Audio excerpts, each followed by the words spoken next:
Welcome to Eeha entertainment. This is Lakshmi. Pan India trend కొన్నాళ్ళ క్రితం మొదలై మొత్తం అన్ని ఇండస్ట్రీలకు స్ప్రెడ్ అయిన విషయం తెలిసిందే.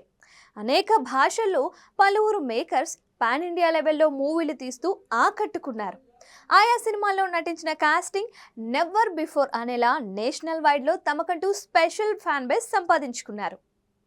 అలా మన తెలుగు హీరోలకు కూడా పాన్ ఇండియా లెవెల్లో అభిమానులు ఉన్నారు. అయితే ఆర్ఆర్ఆర్ మూవీతో పాన్ ఇండియా కాదు, పాన్ వరల్డ్ రేంజ్కు వెళ్లారు మన హీరోలు, డైరెక్టర్లు. రామ్ చరణ్ జూనియర్, ఎన్టీఆర్ హీరోలుగా రాజమౌళి తెరకెక్కించిన ఆ మూవీ ఎలాంటి హిట్టో స్పెషల్గా చెప్పాల్సిన పనే లేదు. పాన్ ఇండియానే కాదు, పాన్ వరల్డ్ రేంజ్లో కూడా తలుపులు తెరుచుకున్నాయి. దీంతో ఇప్పుడు కొందరు దర్శకులు కూడా ఇప్పుడు ఇండియాకు మాత్రమే కాకుండా తమ సినిమాను వరల్డ్ వైడ్ రేంజ్లోకి తీసుకువెళ్లాలని ఆలోచిస్తున్నారని సినీ వర్గాల్లో ప్రచారం అయితే సాగుతోంది.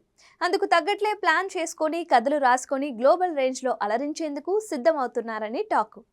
అయితే ఇప్పటికే ఆ గ్లోబల్ రేంజ్లో ప్రజెంట్ చేయాలనుకున్న 3 సినిమాలు రెడీ అవుతున్నట్లు వార్తలు వినిపిస్తున్నాయి. అందులో 2 నిర్మాణ దశలో ఉన్నాయంట. వాటి షూటింగ్స్ కూడా శరవేగంగా జరుగుతున్నాయి. మరో సినిమా ఇంకా ప్రీ ప్రొడక్షన్ దశలో ఉన్నట్లు వార్తలైతే వినిపిస్తున్నాయి. రాబోయే రోజుల్లో మరిన్ని సినిమాలను పాన్ వరల్డ్ రేంజ్లో రానున్నాయని జోరుగా ప్రచారం సాగుతోంది. అందుకు సంబంధించి బ్యాక్గ్రౌండ్ వర్క్ జరుగుతున్నట్లు తెలుస్తోంది. త్వరలోనే మేకర్స్ అఫీషియల్గా అనౌన్స్ చేయనున్నారని సమాచారం. ఖచ్చితంగా గ్లోబల్ ఆడియన్స్ను మెప్పించడమే టార్గెట్గా పెట్టుకున్నారంట డైరెక్టర్స్.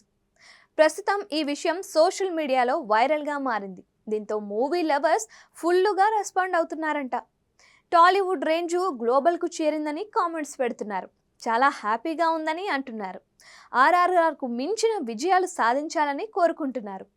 ఆల్ ద బెస్ట్ చెప్తూ వెయిటింగ్ ఫర్ మూవీస్ అని అంటున్నారు. మరి మీరేమంటారు?